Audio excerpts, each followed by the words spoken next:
Welcome back to my channel. पिछली video में हमने फ्रांस की क्रांति का फेज़ फर्स्ट देखा था और उसके अंदर हमने के कारण और वहाँ की परिस्थितियाँ जानी।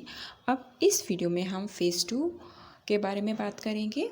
उससे पहले हम फ्रांस के कुछ दार्शनिकों के बारे में बात करेंगे जिनका कि फ्रांस की क्रांति में बहुत महत्वपूर्ण योगदान था। इसमें है दिदिरो, मॉन्टेस्क्यू, वोल्टेयर, रूसो। इनके बारे में थोड़ा बहुत देखेंगे, इनकी बुक्स के बारे में, और उसके बाद हम फेज़ टू के बारे में बात करते हैं। सबसे पहले है दिदिरो, जिसने कि विश्वकोश की रचना की थी। ये इनकी बुक है, ये आती है, क्वेश्चन में पूछी जाती है। इसके बाद आता है मॉन्टेस्क्यू, जिसका कि नाम चार्ल्स लुई डिसिकेंट बचपन का नाम था, और इसकी कृति में आता है पहले Persian letters, spirits of law. Persian letters काल्पनिक कहानियाँ हैं। सेकंड है स्पिरिट ऑफ लॉ, इसमें या फिर कानून की आत्मा। इसमें 7 शासन प्रणालियों का वर्णन किया है और राजा के देवी अधिकारों के सिद्धांतों को नकार दिया है। उसने नहीं माना कि राजा को भगवान द्वारा अधिकार प्रदत्त होते हैं कि वो कुछ भी कर सकता है। शक्ति पृथक्करण का सिद्धांत दिया है, इम्पॉर्टेंट है, और उसकी स्थापना की है। क्रांति में सबसे पहले रूसो का नाम आता है और उसके बाद मॉन्टेस्क्यू का नाम आता है।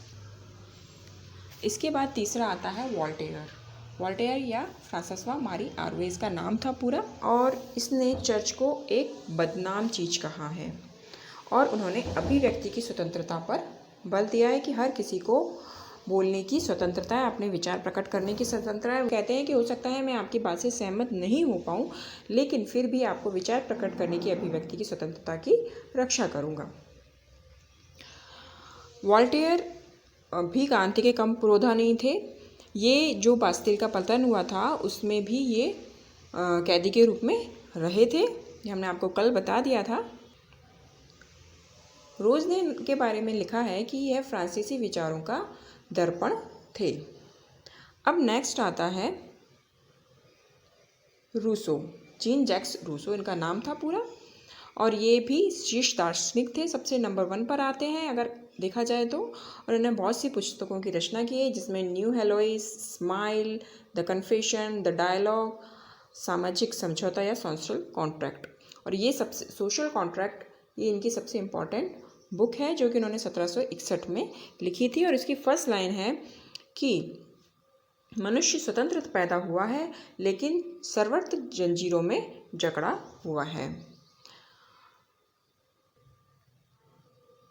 रूसो के राजनीतिक चिंतन में समाजवाद, निरंकुशतावाद और लोकतंत्र के बीच विद्यमान थे, और जो फ्रांस की क्रांति थी एक संपन्न वर्ग के विरुद्ध राष्ट्र का एक व्यापक जन आंदोलन था।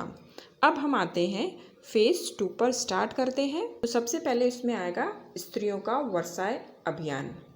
इसमें क्या था, ये फेज़ सेकंड था, यानी आज दूसरा चरण था, पार्ट 2 था। इसमें सबसे पहले जो पेरिस से औरतें थीं, भीड़, वो वहाँ पर खाने की प्रॉब्लम, आर्थिक समस्या बहुत ज़्यादा हो रही थी, तो वो भीड़ जो है वर्साय गई। वर्साय में महल था उनका, और वहाँ 6 अक्टूबर को वो जब औरतें वापस पेरिस में लौटी तो उनके साथ साथ ही वहाँ के राजा रानी भी थे और रोटी वाले भी थे, और वो उनका स्लोगन था, उनका नारा ये था कि हमें रोटी दो, वी वॉन्ट ब्रेड। और वहाँ की जो लुई 16वें की रानी थी, लुई 16वें के समय में ये क्रांति हुई थी।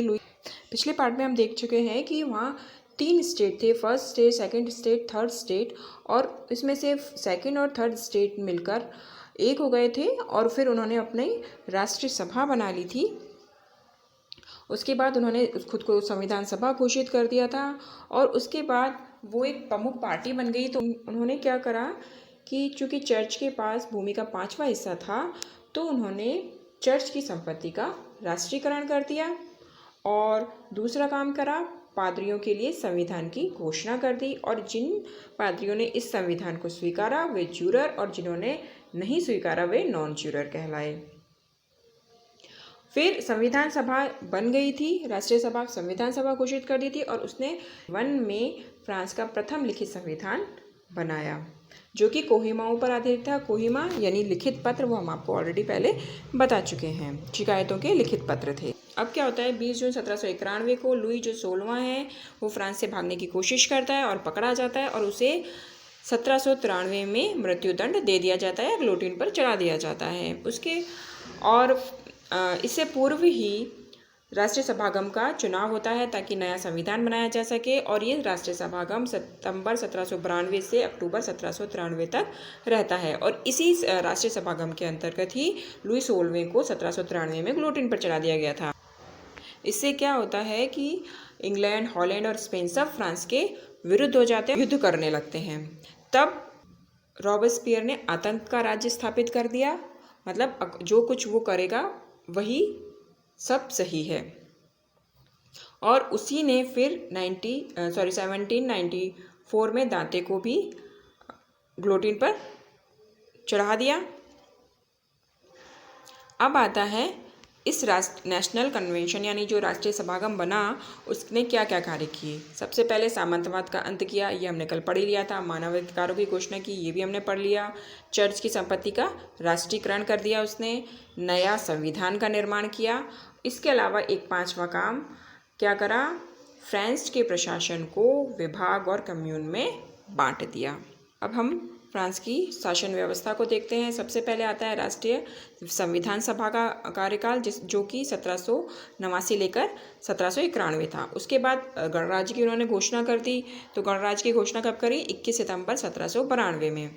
उसके बाद आता है नेशनल कन्वेंशन यानी राष्ट्रीय सम्मेलन, जो कि 1792 से 1795 तक रहा। इसी में रॉबेस्पियर का आतंक का शासन रहा। इसी पे उसने दांते को गिलोटिन पर चढ़ाया और लुई 16वें को भी गिलोटिन पर चढ़ा दिया गया था 93 में। चौथा है आतंक का शासन। आतंक का शासन कब रहा, जून 1793 से 1794 के मध्य। इसमें रॉबेस्पियर का आतंक का शासन था और उसने दांते को भी गिलोटिन पर चढ़वा दिया था। और लास्ट था डायरेक्टरी का शासन। डायरेक्टरी के शासन में ये अक्टूबर 1795 से नवंबर 1799 तक था। इसमें 5 सदस्य थे।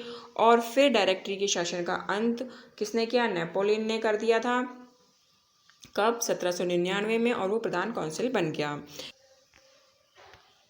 लुई 16वें की जो रानी थी अंतोनेट, वो ऑस्ट्रेलियन या मैडम डेफिसिट कहलाती थी, जिसका अर्थ है खर्चीली, और बहुत ही विवेकहीन महिला थी। Thanks for watching.